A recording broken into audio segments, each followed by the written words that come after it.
just everything. Like, the fact that, what was that thing that they don't do anymore? Pokebank? Am I right? It's not turning blue. Like, Pokebank not existing anymore and making it really difficult.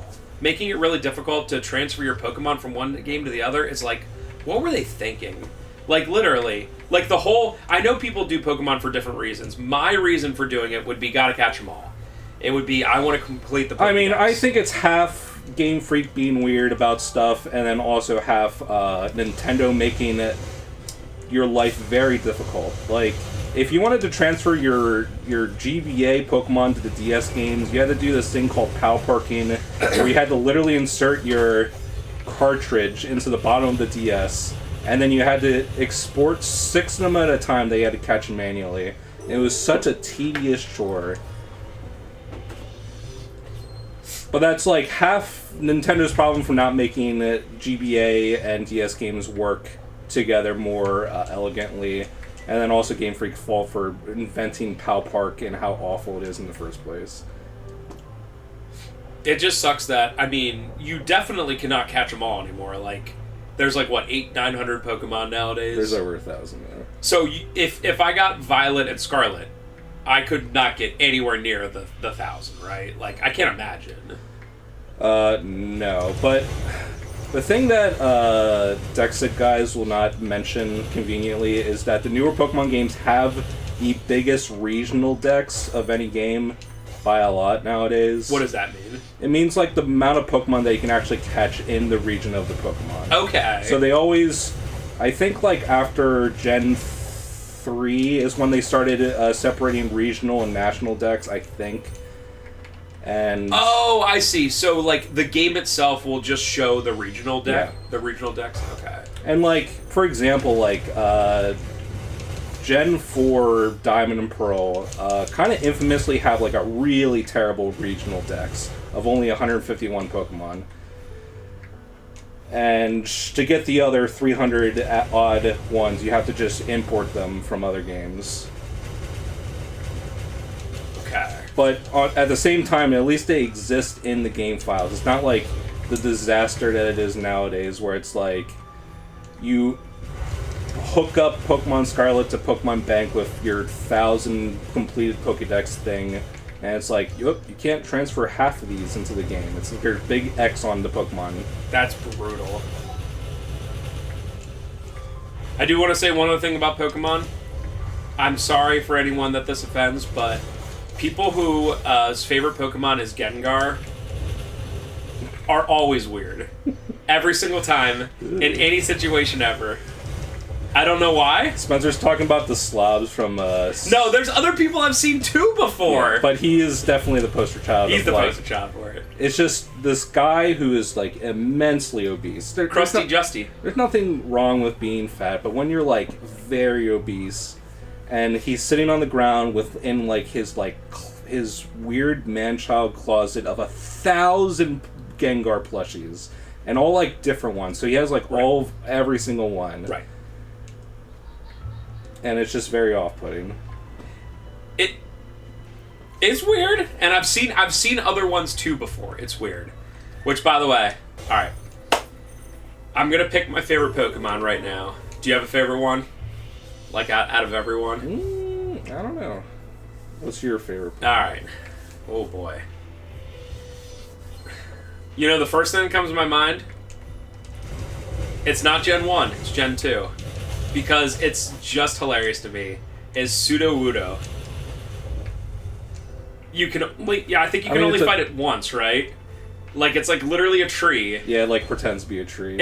I mean, it's like... It's a fun Pokemon. I don't think that's a bad choice. It's the dumbest, like it has, like... Its hair is like balls of leaves or whatever. It's like really silly. I think it has like leaves on its hands, but yeah, I think that's right. It doesn't have anything on its head. Yeah. I think my favorite Pokemon now I think about it is Scizor, the evolved form of Scyther. Oh, that is a chill one. I think that's my favorite Pokemon. I think Scyther is also a really good choice. Scyther's cool, but Scizor has a really cool design. And also... Dude, that what type is he? Metal? He's Steel Bug. Okay. And That's a cool he has one of my favorite competitive... Not to talk about competitive too much, because I don't really care about it too much, but I used to care about it, especially during the DS games. And Scythor was notoriously pretty bad during Gen 1 and Gen 2. And even the start of Gen 4, he was pretty bad. But in Platinum, they gave him an ability called Technician, which increases any move that's 60 or lower power by 50%, which sounds like kind of weird, but Scythor has like the perfect moveset to utilize like that exactly to make him god tier. He has a move called Bullet Punch, which is like a priority steal move, which is only base 40, but with that Technician boost, it's 60. And then Scythor also has like amazing attack. So like it's surprising how hard he hits. And he's just like, he was like always on my team, like no matter what. It's a very fun Pokemon, very fun design. Yeah, I don't... Oh, you know what other one is a very, very, very cool design? And again, keep in mind, I literally only know through Gen 2. Like, I know of, like, Mudkip, which I think is Gen 3. And I know the Pokemon that are on the front covers, like, Kyogre and, Big... Groudon. No, I'm trying to think. Big lion guy on Sun. Like, I can, like... Dude, even, like, me, I don't know most Pokemon from, like, Gen 7 onwards. Anyway. I think it's, like, Solgrio. It's like Soul... It's obviously because of Sun and Moon. It's Soul something, and it's Lunala is the Moon one. But I think the Sun one is, like, Solgrio. Okay. Anyway, another incredibly cool-looking one is, I want to say it's Tyranitar? No, I probably don't have that right. No, Tyranitar's right. Yeah, Tyranitar's awesome. The big green one, right? Yeah. So cool. I also really, really, really like most of the Pokemon that are featured in Safari Zone in Red and Blue. I think they hit it out of the park with a lot of those. Like Rhydon and Taurus? Yeah, Taurus. And all those. Do you know, talking about Gen 1 being really weird, do you know that Tauros is the best Pokemon of that game other than Mewtwo? And it's not even close. Like, wow. It's not even close. So if you had, like, a level 100, it would just destroy everything It's else. because of the way that Gen 1 works. And, like, just Tauros, because, like, Gen 1 has a lot of weird mechanics where your speed is tied to your crit rate, so fast Pokemon crit all the time, and Tauros was like tied for second or tied for third fastest Pokemon. Wow. And the only ones faster were Mewtwo, which is like banned from like anything. Understandable. And then Electrode's faster, but Electrode sucks balls. I mean, Electrode literally just explodes itself. Yeah, and like his stats are just like horrendous. Okay. So he crits all the time. Normal is also a really good type in Gen 1. And then you also have the thing where if you KO a Pokemon... What am I doing? If you KO a Pokemon with Hyper Beam, you don't have to take that recovery turn. Because like Hyper Beam is like really strong, but what it's supposed to do is like you use it and then you recover the second turn. You can't do anything. Okay. But if you KO Pokemon in Gen 1 with Hyper Beam, you don't do that recovery turn.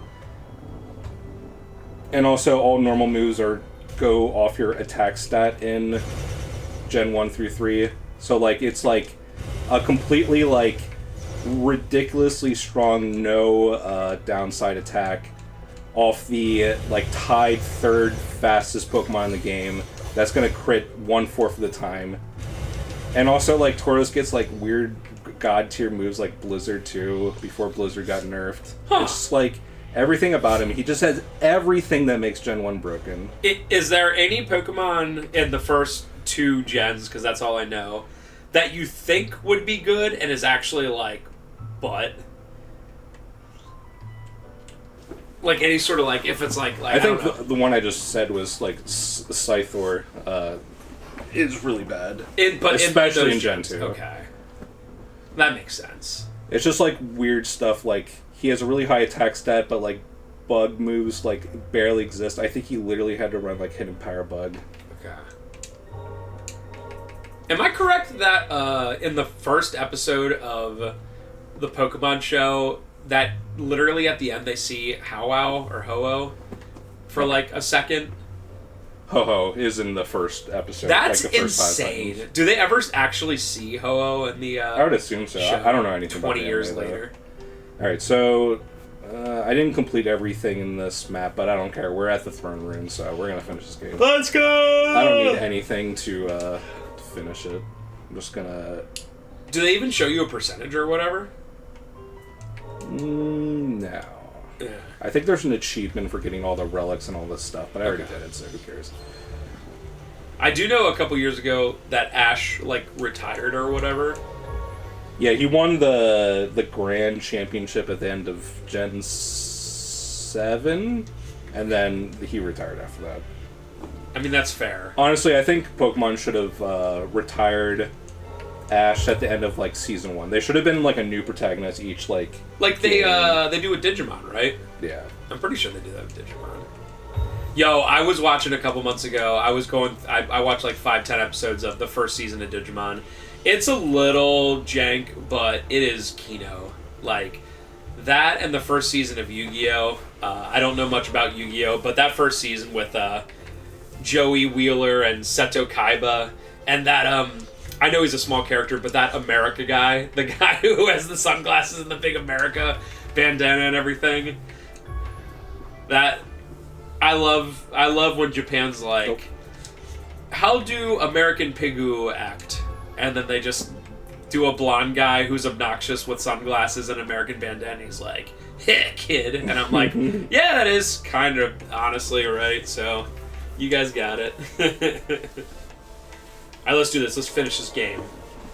We're doing it. We're making it happen. Let's see this epic ending. Huh. Yeah, I think I already prefaced that the ending of this game is abrupt and not satisfying, but that's every game ever. That's every game ever. What game has a good ending? Let us know below. What game literally has a good ending? BioShock Infinite.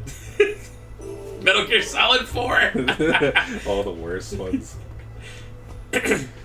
Wait, but longer means better, right? Actually, I'm not gonna lie. House of the Dead 2 has a Kino ending.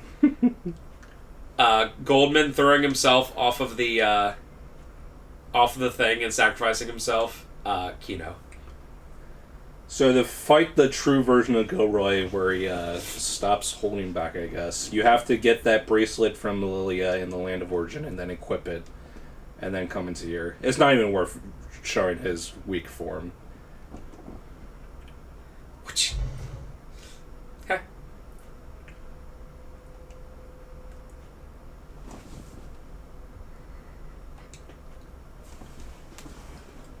Blight.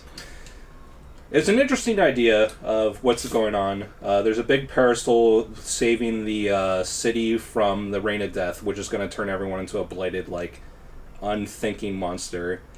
But Gilroy himself is, like, blighted, and because he's connected to the parasol, he's, like, contaminating the area anyway, slowly, like, less slowly than the Rain of Death.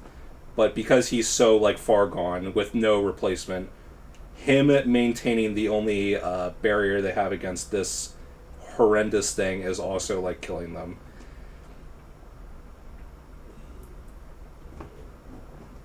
Brother. He said the word. He said the Magnolia. I clapped. Not.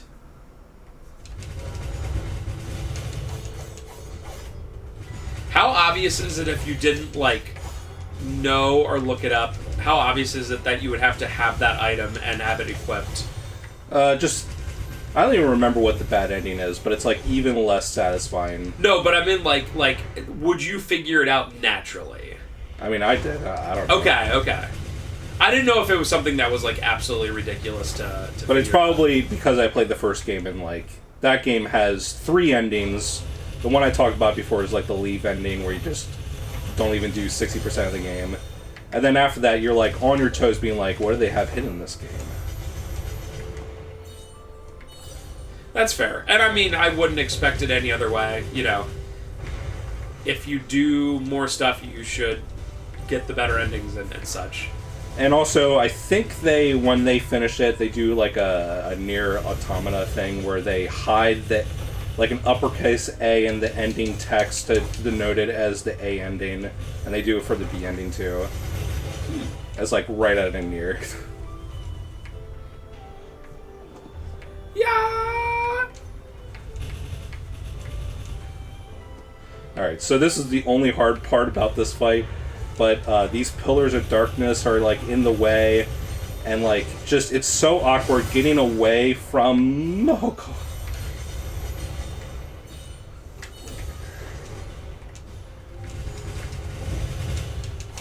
Does he bring him back again, or are they only there for like that? He does that move again, but he doesn't do it for. It's like a little bit of a cooldown. Oh, okay. There we go. He's doing it again.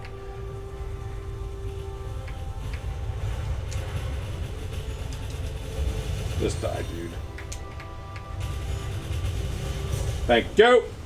And time. At least I did that for 3 sure. months, whatever it was, for a Metroidvania. Yeah, especially we've been LPing like less and less. Like it's been know. another like 2 weeks. So yeah, Well- this took a while. Well, Monday is probably our last playoff game, and then Wednesday, if we somehow magically beat the Pirates, then Wednesday is definitely the last playoff game because it's the championship game. Oh, I thought you said my schedule's not any different anymore. Okay, so I work Monday. I texted you earlier. Okay. It was Monday, Wednesday. Sorry, I thought you saw it. It's the next week after It's that. fine. I absolutely hate working Mondays. I know. I know. They are the worst. Effort to have some chill of your trades, Nope. please. And I've been gutting so much, and already after these last couple of days, there's like the buff rack is like 2/3 full, and I'm like, no, dude. So I'm gonna have to come in and do a little bit good old gutting. Walk. So what I'm remembering from this, ending A, the bad ending, is you replace Gilroy with Magnolia, and you just continue the status quo, and you're basically just delaying the inevitable. But this one, you're like actively destroying the Parasol with the combined power of Lilia down in the land of origin, and hopefully it's going to dispel everything and end the reign of death.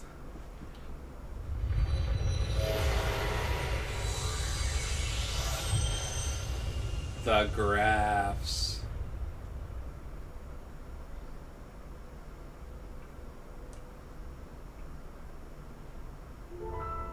Oh. There's more to this, but after these credits. Ad but, globe. But not much. Anyway, this is a good game. I don't know if I regret doing this LP or not, because it's like one of those games that I was fresh off of it. I was like, man, this game is so good. I want to show Spencer it, but I don't know. It's like one of those games that I think you would enjoy it the most if you're just like by yourself, focusing on it, just reading the lore, and it, you know, just paying attention to it. But obviously, when we LP games, we just talk over everything and talk about Pokemon cards and stuff. Yeah! But this game's great. I mean, I don't know if you watch this whole thing and you're like, I'm gonna play this now. But I would recommend this game. It's good.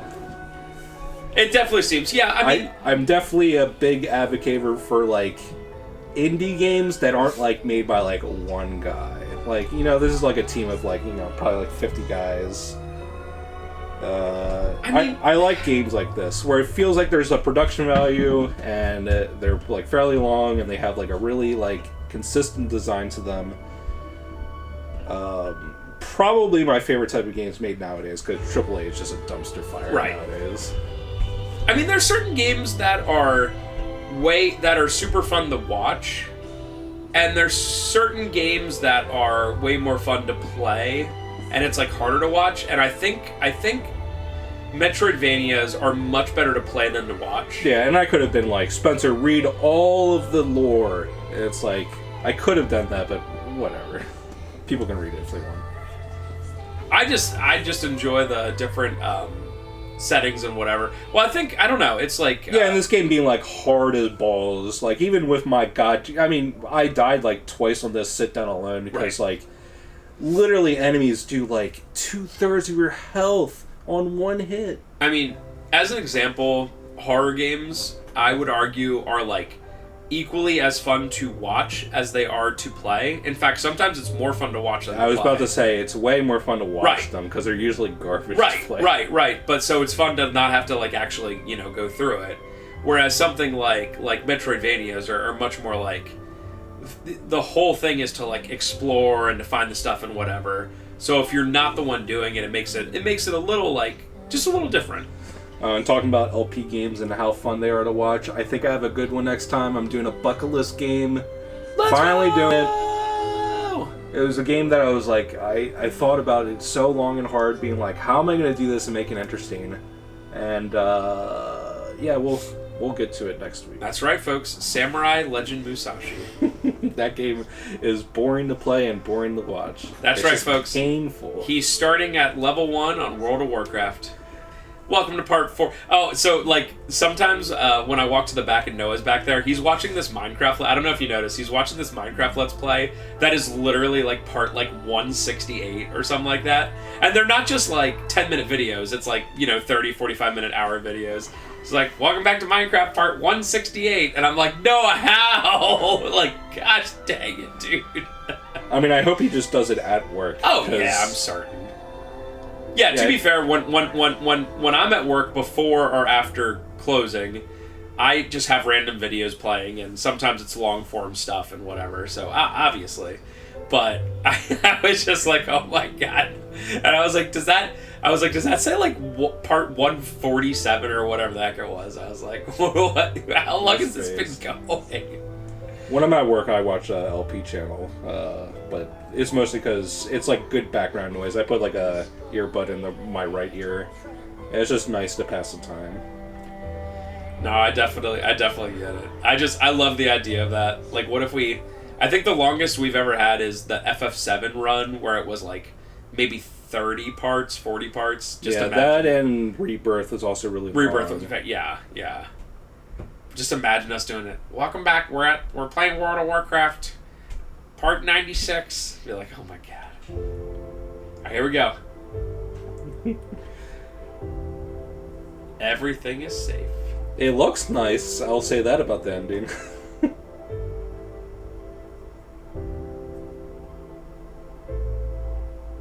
They're gonna turn around and something evil's gonna happen at the last second. This game does have very nice looking artwork. It does.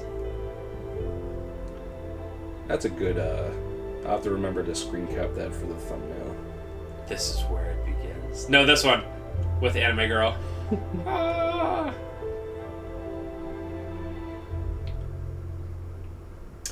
And that's it. At least it's a somewhat happy ending after... The first game definitely does not have a happy ending. And that's the game! Oh, this is what I was talking about, how they hide the B. You see that the B is uppercase. Oh, yeah. That's completely something out of Nier Automata. And I think Nier Replicant as well. Alright, we're finally done with this game. I'm happy to move on. If you're wondering why we never LP long games, it's exactly because of this. It's I start this 2 months ago, and I'm like, man, this game's so good, I want to show Spencer it, and then 2 months later, I'm just like, be finished. I'm sorry, I'm so busy, it's my fault. No, even if we, LP'd every week, it would still take, a month and a half. Yeah. It's not, that delayed. Right. Anyway, see you, lads. Anyway, that's about it.